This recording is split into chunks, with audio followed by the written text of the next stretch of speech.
Hey everyone, Rascal here. And Mama, welcome to our Paws on Prime podcast. In today's podcast, we're covering the Amazon Amazon series, Invincible. Animation Zone. However I clubbed it. Animation. Yeah. Now this series is an adaptation of the comic of the same name and shows the life of Mark Grayson as his powers finally emerge and he trains to become a superhero in a world filled with tons of superheroes. But before we start, be sure to like, subscribe, click the notification bell to get some future podcasts and all the pause videos. Absolutely. Now we have Rascal to thank for finding the comic by Robert Kirkman. Yes. He's written quite a bit. But first, tell them how you found Invincible and Uninvincible. Yes. This had been a show that was trending I think back in 2021, and when it premiered on Amazon, it really blew up. It took off. People were making memes of it. They were doing reviews, and it was one of the best superhero shows in a long time. They actually had something different that wasn't Marvel and DC.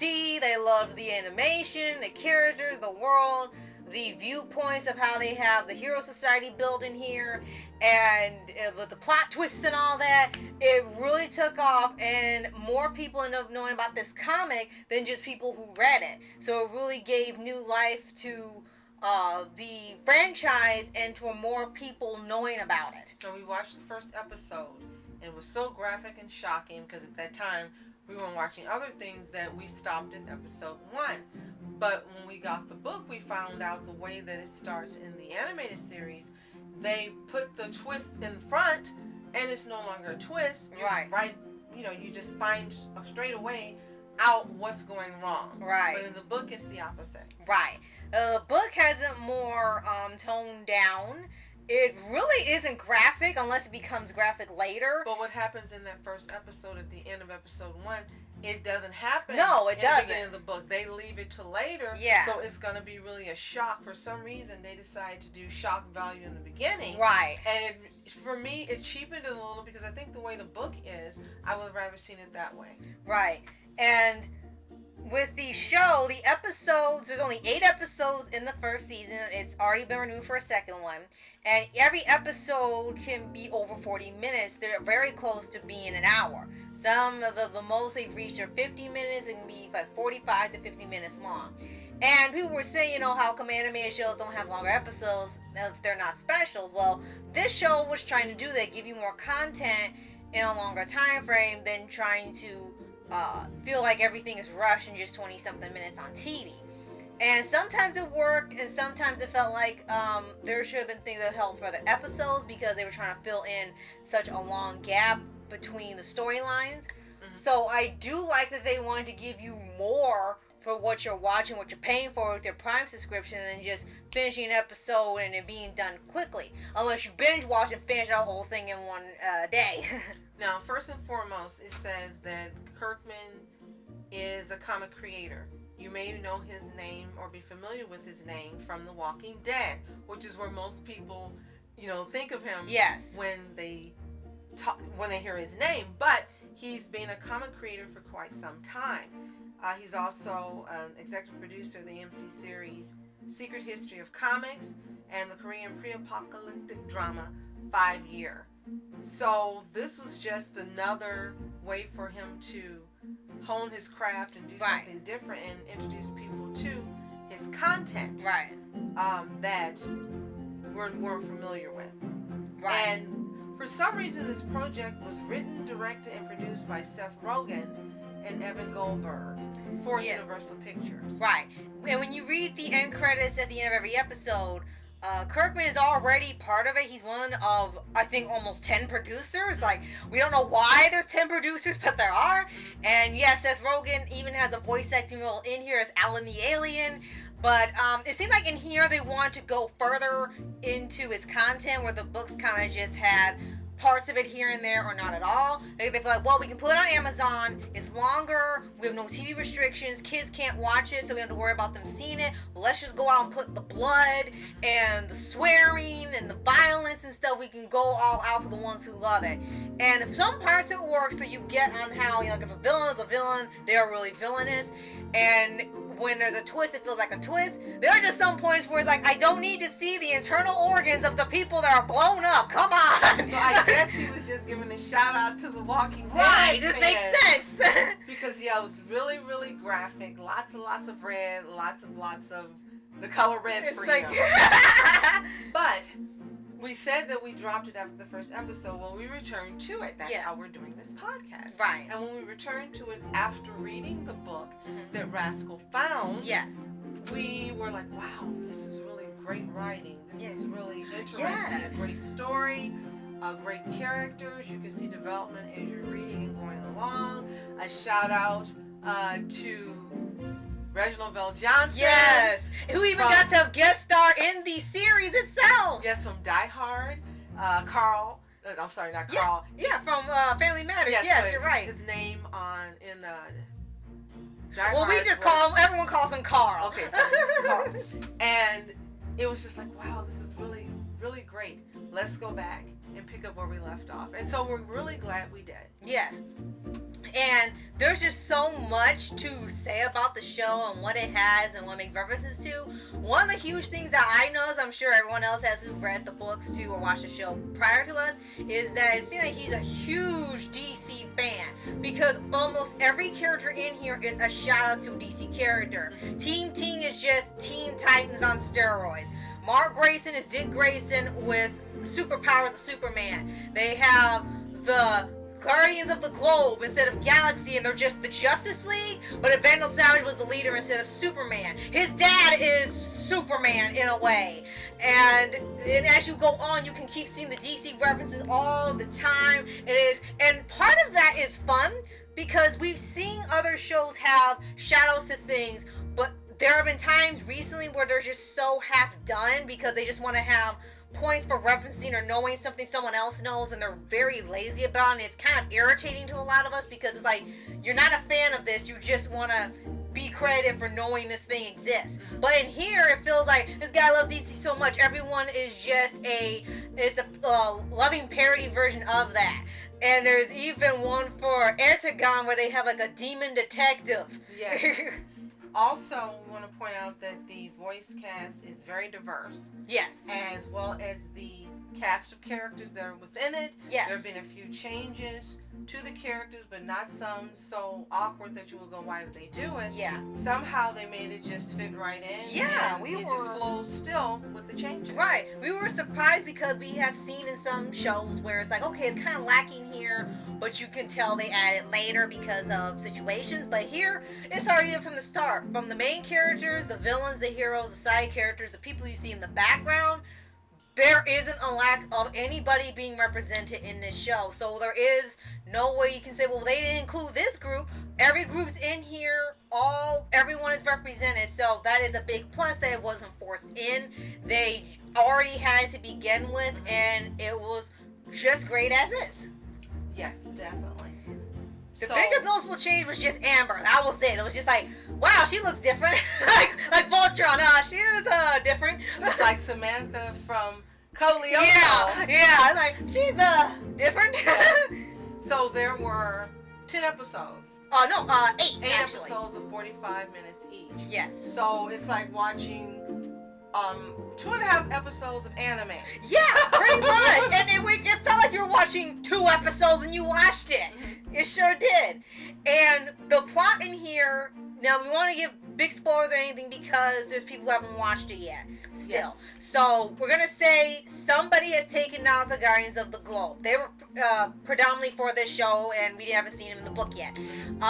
And they're trying to find out who did it because there was no cameras or anything. They don't know who did it. So there's been an investigation going on with the humans and the people that are in charge of the superheroes, like with MHA and the Pro Heroes. And they got this character named Damien Darkblood, who's a demon detective, and he's supposed to find like who's the true evil in people and things, and it actually was a pretty creative way of using that. I think he was a shout out to Hellboy and Erdogan together. And Damien Dark. Right. All three together and voiced by Clancy Brown. Yes. So that made it all great. And the entire thing is supposed to be building up to, you know who did it because they tell you after the first episode. But you're not believing that this person did it. Right. And so basically, you're working backwards through each episode and they're giving you the proof. Right. And how and why. Right. And then the final episode, well, not the final episode, I would say the second to the last episode was more hard-hitting and more of a climax than the final episode. It really was. Yeah. So the that could have been the cliffhanger. Yes, the second to the last one is like, wow, it's like non-stop action. Every question answered, all doubts are taken away. Yeah. And then the final episode is kind of like the cleanup. Kind of like it was the epilogue, really. Yeah, and you're not left with a really big cliffhanger like you expect. So I guess if you read the books like we're doing now, then we'll kind of know where this is going to go. And if you haven't, then it'll be a really big surprise. Right. Now, this is exclusive to Amazon Prime. It's only available there to watch. So if you haven't seen it, you'll need to have a Prime subscription in order to see this series. Even if you get it for 1 month, just to watch this and some other great things they have, like The Legend of Vox Machina and some other animes that are available for free, classic anime, sub, not dubbed. It will be worth paying 1 month to see this and The Legend of Vox Machina alone, and then cancel it. I know I shouldn't say that, but until season 2 comes out. Exactly, but it's worth paying to see this show, that show, and some other things that are available. Yes. And another big thing is that they had a really stellar all-star voice cast. The only one I would have added they didn't have was Tom Kenny. And Mama kept saying, because he'll out-act everyone, then they'll never hire him again. They had one of your favorites, Stephen Young. Yes. They had J.K. Simmons, Sandra Oh, Mashar Ali. They had Seth Rogen. Marsha Holland. Thank you. Okay, just take that one. Okay. Seth Rogen, Gray Griffin. You said Clancy Brown. Yeah, Clancy Brown, Gray Griffin. You can just keep going and going and going, and there's just this star-studded cast of TV stars, movie stars, superhero alumni, voice acting alumni. They're just all in here, and it's almost unreal that they're all in one show, because you're kind of like, okay, who's this character? Who's going to be in here next? Who are they going to have here? It's almost like when you used to watch The Simpsons and you were waiting for who was going to be the big guest star, whether as themselves or a character. Yes, definitely. And I like to add a couple of things. One, for the Guardians as well as the ones that replace them. One of the big things in this show is there's a man version of Edna Mode who makes the costumes for the superheroes, except for one character, Adam Eve, who made her own. The others go to this gentleman and have their costumes made. Yes, so that also reminded me of Black Lightning, where you had a character that did that as well. The Taylor, Yes, exactly. Yes, that was another great shout out to both of those.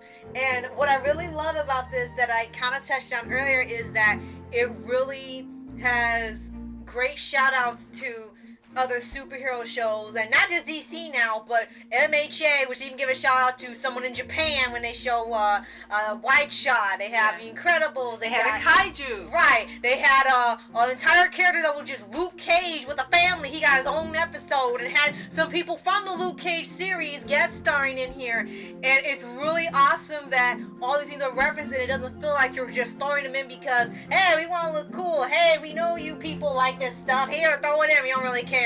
It really shows a lot of effort and heart put into it. And one thing that we saw a critic pointed out that we probably wouldn't have paid attention to, but we really have to say is a great observation. Sandra Oh voices his mom, and she does a fantastic job. She's not just there as decoration. She doesn't just appear in a scene here and there, and she's not included. They have a family dynamic going on the entire series, or the entire season, I should say. And she has intelligent things to say.